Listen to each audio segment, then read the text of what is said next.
이 땅에다는 많이 이 쌓아놓으려고 아주 굉장히 애를 쓰죠. 제가 지금 방금 읽어드린 마태복음 6장 19절에서 21절은 제가 제목을 영원한 보물창고라고 이렇게 붙였는데, 이 땅에서는 사람들이 밤낮을 가리지 않고 한 푼이라도 더 벌어서 통장에다가 땅에다가 집에다가 또 여러 가지 채권에다 하여튼 수도 없이 사람들이 쌓으려고 애를 많이 써요. 근데 정작 우리의 영원히 썩지 않는 셋째 하늘의 보물창고에는 텅텅 비어 있어요. 과연 내가 지금까지 어떻게 보물창고를 채워왔는가? 이 시간을 통해서 우리 교훈을 또 얻고 복습을 하는 온전한 시간이 되도록 우리 집중해 주시기 바랍니다. 자, 그래서 이 구절은요, 마태복음 6장 19절에서 21절은 교회 시대의 그리스도인들에게 영적으로 우리에게 소중한 교훈이 아닐 수가 없어요. 자, 그래서 하늘에다 보물을 쌓아두라는 말은 이 세상에 너무 집착하지 말고 이 세상에다 소망을 붙들어 매지 말고 셋째 하늘에 소망을 두라는 말씀이에요. 셋째 하늘, 이 세상을 포기하라는 말이 아니고 이 셋째 하늘에다가 우리의 소망을 초점을 맞춰 두라는 것이에요. 사도 바울은 일찌감치 이것을 간파하고 골로새 3장에다 미리 기록을 해놨어요. 골로새 3장 1절부터 봅니다.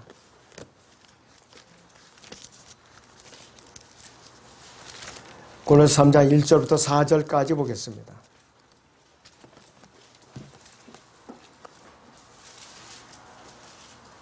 그러므로 너희가 그리스도와 함께 살아났으면 위에 있는 것들을 구하라.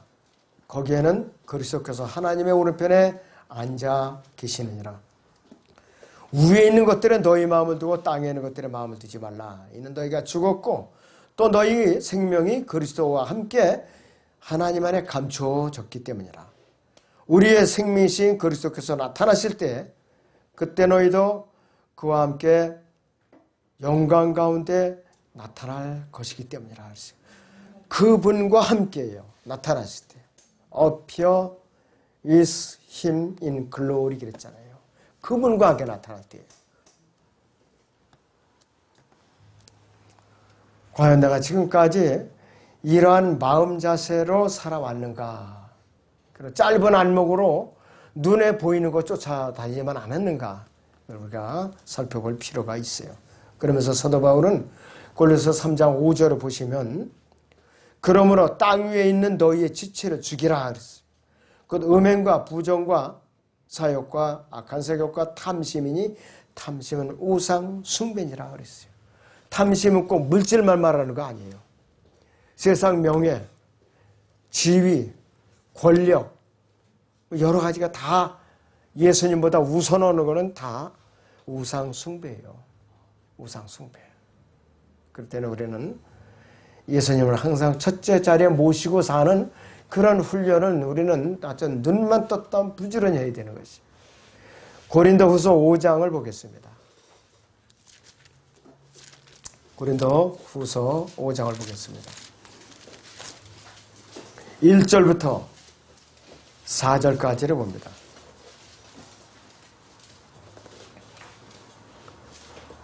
우리가 아는 것은 만일 땅에 있는 우리의 장막집이 무너지면 하나님께서 지으신 큰 집, 즉 손으로 짓지 아니한 하늘들의 있는 영원한 집이 있다는 것이라. 정녕 우리가 여기서 신음하며 하늘에서 오는 우리의 집으로 옷 입게 되기를 간절히 바라나. 만일 우리가 옷 입고 있다면 벗은 채로 발견되지 아니하리라. 이 장막집에 있는 우리가 짐을 지고 신음하는 것은 벗으려는 것이 아니라 옷 입혀지고자 함이니 이는 죽을 것이 생명에서 삼켜지는 것이라 그랬습니다. 이제 이것을 위하여 우리를 만드신 분은 하나님이시며 그분께서 우리에게 성령의 보증을 주셨느니라. 영원한 보물 창고에 우리가 그 소중한 가치를 쌓아놓은 것이 무너지지 않도록 그분께서 우리를 성령으로 인치셔서 우리 몸 안에 들어오셔서 보증을 하고 계시는 거예요. 중간에 포기할까 봐. 또 후퇴할까 봐.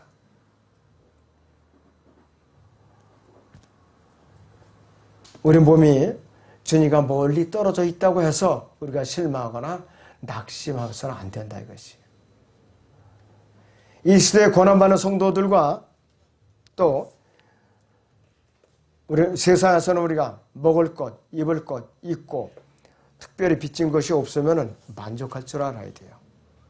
디모데전서 6장 8절을 보겠습니다.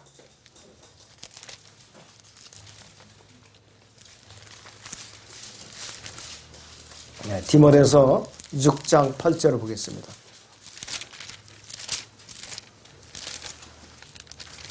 네, 그거 보시면은 우리에게 먹을 것과 입을 것이 있으면 이것들로 만족할 것이니라 했습니다.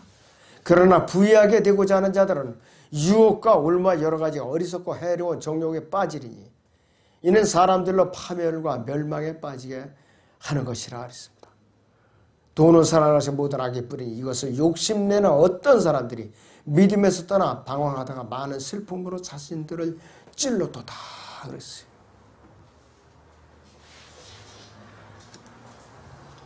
요 2, 3일 사이에 충격받은 사람들이 많아요. 왜 그런가? 트럼프하고 김정은이 회담이 결렬됐어요. 남북 경협주를 기대하면서 사람들이 주식을 많이들 그냥 거래를 했는데 그냥 포인트가 팍 빠져버렸어요. 포인트가 팍 빠져버렸어요. 세상은 이렇게 한 치 앞도 내다볼 수가 없어요. 사람들은 다 아주 회담이 성사되는 걸 거의 100% 확신하고 있었어요. 기사까지 다 짜맞췄다가 부랴부랴 고쳐갖고 아주 난리 나고 그랬다고 그러더라고요. 사람들은 트럼프 많이 욕했어요. 이 멍청이 머리가 없다 이러면서 그렇게 헐뜯었는데 결렬되고 나서 돌아가고 보니까 싱가포르 회담 때 김정은이가 선수 쳤던 고술법을 역으로 이번에 트럼프가 그걸 그대로 딱 치고 나가니까 한 방 먹은 거죠. 숨겨놓고 그걸 그냥 안 했다고 저 없다고 우기니 그 되나요? 다 리스트 보고 재확인하는 건데. 세상 권력 아무리 집착하고 발버둥 쳐도 하나님께서 허락해 주시지 않으면 소용없어요. 안 된다 이것이요. 우리가 그리스도인으로서 과연 내가 나에게 이렇게 물질을 주셨는데 다음에 주님께서 내 양심에 물어보실 때 준비가 돼 있어야 돼요. 내가 이 물질을 어디다 쓸 건가? 저요? 저 더 물려야 되죠. 그 다음에 뭐에 쓸 거냐? 조금 더 물려서요. 그 다음에 또 어디다 쓸래? 그러다 어느 날 자리에 누워요. 어느 날 갑자기 숨을 거둬요. 무슨 의미가 있어요? 주님 앞에 가서 실컷 책망만 받지. 사도 바울은 툭 하면은 갇히고 착고에 이렇게 발목이 채워져 있죠. 밧줄에 묶여서 끌려가죠. 매맞죠. 굶주리죠. 심지어 동족들이 가는 곳마다 쫓아다니면서 방해하죠. 평생 고통을 받았어요. 그래서 우리는 여기서 말하는 보물은 물질적인 것만이 의미하는 것이 아니라 우리가 가치를 두어야 할 모든 것을 포함하는 것이에요. 물질뿐이 아니에요. 우리가. 자, 나는 학교를 졸업하면서 내가 인류학자가 되어야겠다. 내가 인류 박사가 되어야겠다. 그런데 예수님을 섬기는 건 뒷전이야 항상. 그러면 소용없어요. 소용없다 그래요. 앞으로 빠르면 1, 2년 내, 길면은 2년에서 5년 내에 어떻게 되느냐? 4차원 세계로 혁명 시대로다가 사회가 바뀌어버려요. 사회가. 사람도 사고방식 다 바뀌어요. 이제는 신용카드 없어져요. 저절로 그냥. 원래는 이건 왜 누가 만들었느냐? 러시아에서 지수도로 고문해서 써먹던 건데 하다 보니까 재밌거든요. 너무 게. 그러다 보니까 발전해갖고 지금 신용카드를 쓰는 건데 이것도 이제 없어지더라 이거예요. 현금이 없어지는 시대. 그런 시대가 오니까 사람들은 성경을 자꾸 뒤로 오는 거예요. 성경을 자꾸. 하나님 말씀은 뒷전이라 이것이. 그래서 우리는 물질적인 것만이 아니라 이 세상에서 우리에게 믿음의 방해가 될 만한 것들, 그럴싸한 모든 것들, 예수님을 섬기는데 방해가 될 만한 것들, 우리에게 대마를 쫓아갈 만한 모든 것들을 우리가 일단은 냉철하게 관찰해야 돼요. 과연 내가 이것을 붙들어야 되는가? 그렇지 않으면 내려놔야 되는가? 뭐라고 저 기준이 쓰지 않았다면 여러분들 기도로서 주님 앞에 무릎을 꿇어야 돼요. 확신이 안 쓴다. 교회 와서 사람들하고 같이 교제를 보면 알아요. 이러는 문제. 그러면은 서로 공통점이 나오는, 공통분모가 나와요. 아, 이건 안 되겠구나. 다른 성도들이 권면을 해주는데 고집을 부리면 그건 어쩔 수 없죠. 자기 방식대로 가다가 이제 돌풀이에 채서 넘어지는 것이. 세상을 살려고 하는 애쓰는 사람들은 세상의 가치를 두고 셋째 하늘에서 머리를 이렇게 숙이고 있는 사람이에요. 그 사람들은 뭐냐면 셋째 하늘을 쳐다보면 부끄럽고 또 땅에 집착하자니 양심에 찔리고 이런 상태에 있는 사람이라 이거지. 우리의 마음과 가치와 생각이 셋째 하늘에 일단은 초점을 맞춰야 되는 것이. 우리는 하나님과 멀어질 수밖에 없어요. 까딱하다. 자, 마태복음 6장 24절을 보죠. 마태복음 6장 24절을 봅니다.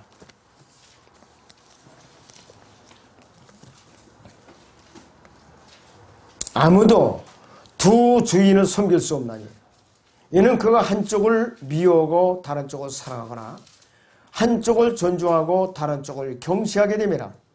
너희가 하나님과 재물을 동시에 섬길 수 없느니라 그랬어요. 하나님과 재물을 동시에 섬길 수 없다. 안 돼요. 만약에 하나님과 재물을 동시에 섬길 수 있는 누가 기술을 발명했다 그리스도인이 그거 특허내면 돼요. 할 수만 있다면 불가능한 거예요.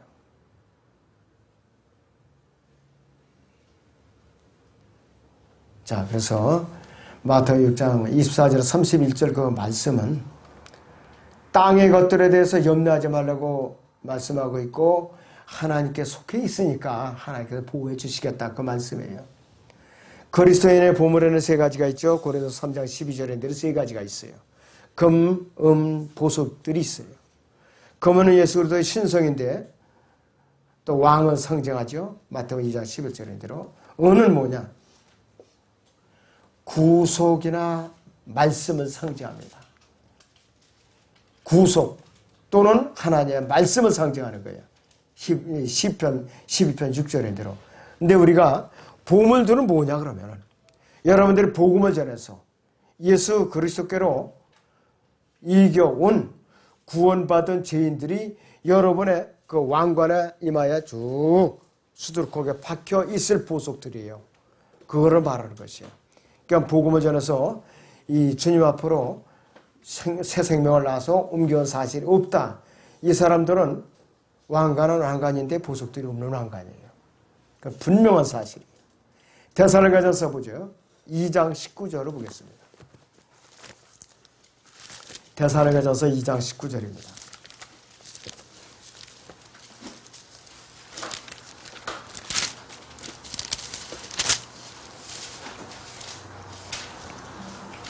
우리의 소망이나 기쁨이나 자랑의 왕관이 무엇이냐?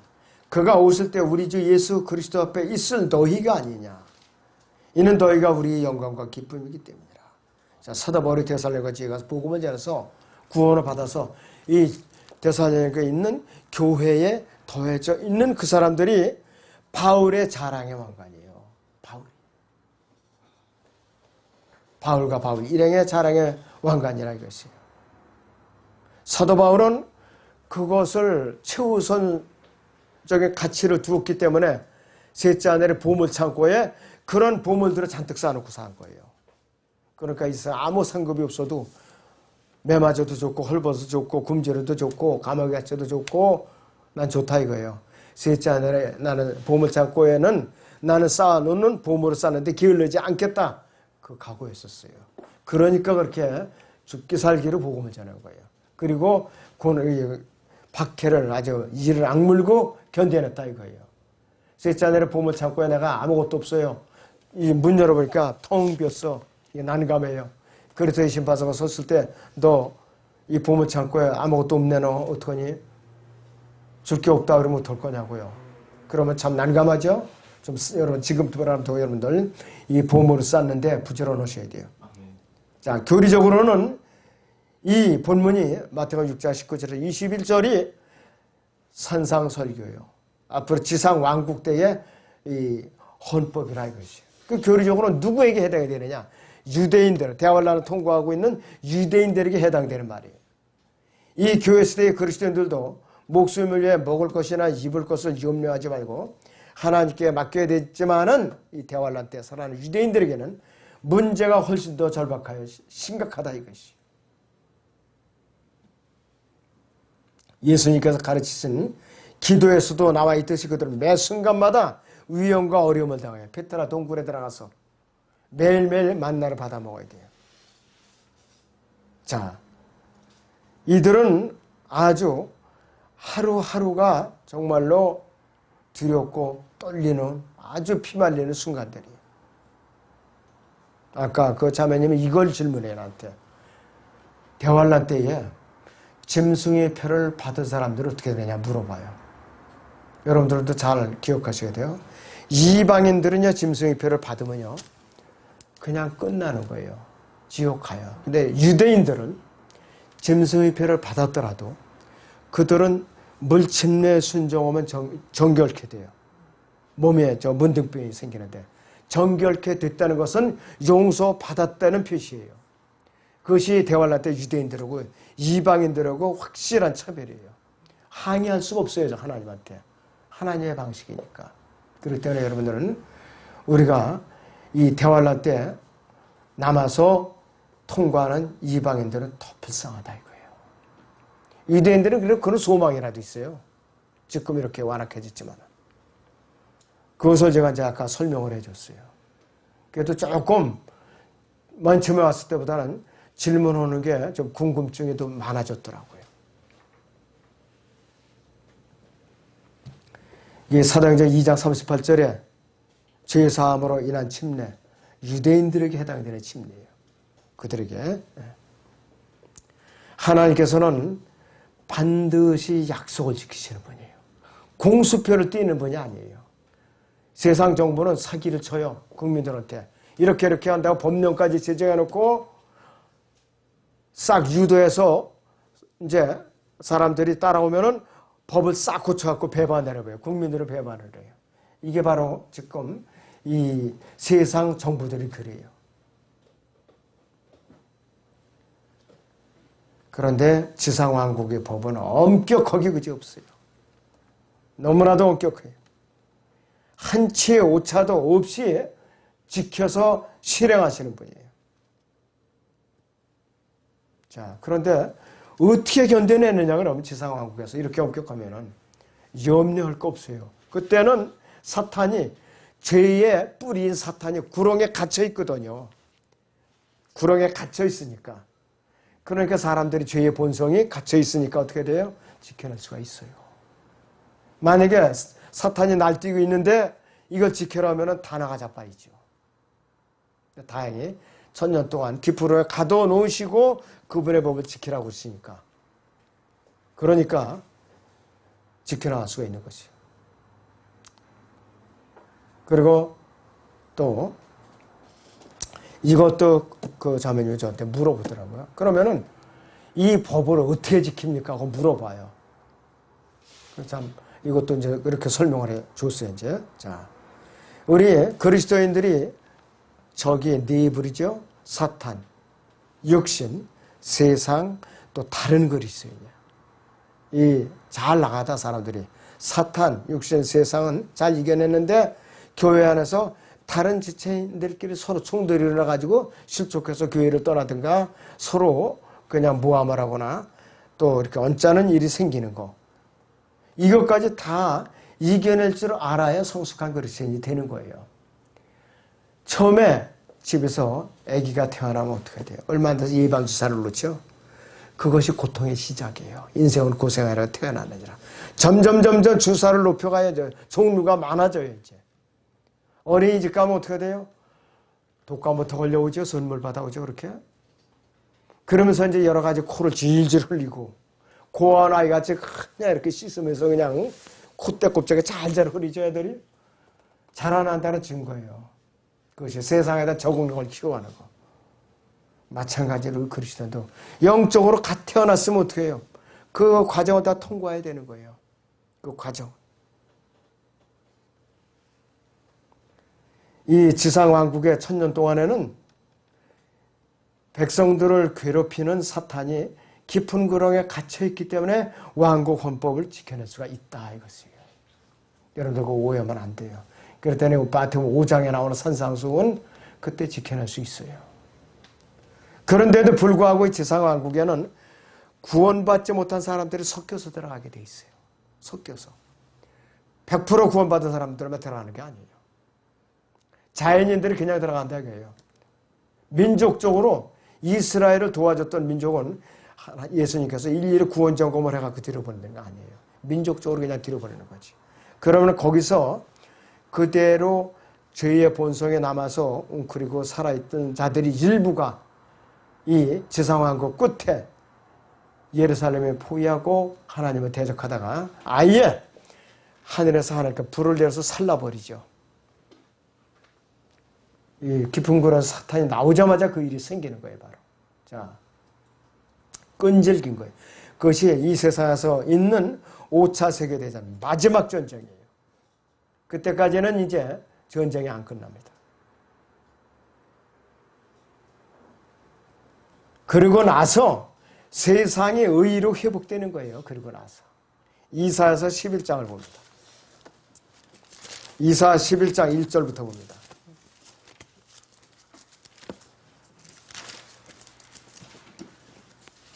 (11장) 1절부터 9절까지 보겠습니다. 이새의 줄기에서 한 싹이 나며 그의 뿌리들에서 한 가지가 자랄 것이라. 주의 영이 그의 위에 머물리니 지혜와 명철의 영이요 계획과 능력의 영이며 지식과 주를 두려워하는 영이라. 주를 두려워하는 가운데 그를 속히 명철케 하리니 그는 자기 눈으로 보는 대로 판단하지 아니하고 귀로 듣는 대로 책망하지도 아니하나 가난한 자를 의로 판단하며 세상의 온유한 자를 위해서는 정직으로 책망하리라. 또 그는 그의 입의 막대기로 세상을 치고 자기 입술이 호흡으로 악한 자를 죽일 것이라.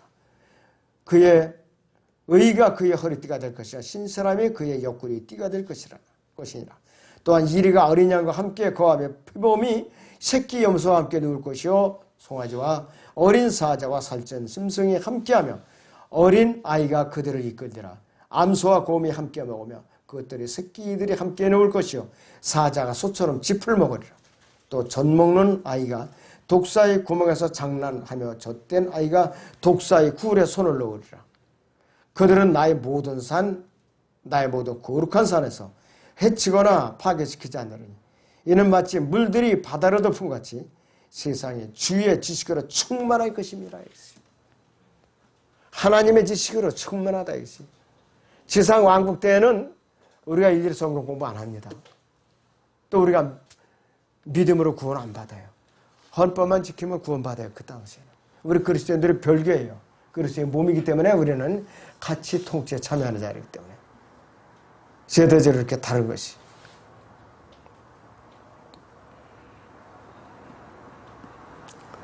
자, 그래서 이 지상 왕국 때 의로운 왕으로서 그분께서는 이 세상을 이제 통치하신다 이거지. 자, 그래서 이 지상 왕국 때 이 왕국에 들어간 사람들은 마음만 온전한 마음으로 믿음과 여기서 행위를 이제 간직하면서 헌법만 잘 따라가면 돼요. 헌법만 잘 따라가면 탈이 없다 이것이. 그래서 이 시대하고 교리적으로는 이 지금 본문이 우리하고 상관이 없어요. 그래서 제가 전제에 영적으로 먼저 적용을 한 겁니다. 그래서 여러분들이 영적인 적용, 교리적인 이 적용이 대상이 누구인가 잘 아시고 앞으로 성경을 이제 활용하시면 큰 도움을 얻을 겁니다. 기도하겠습니다.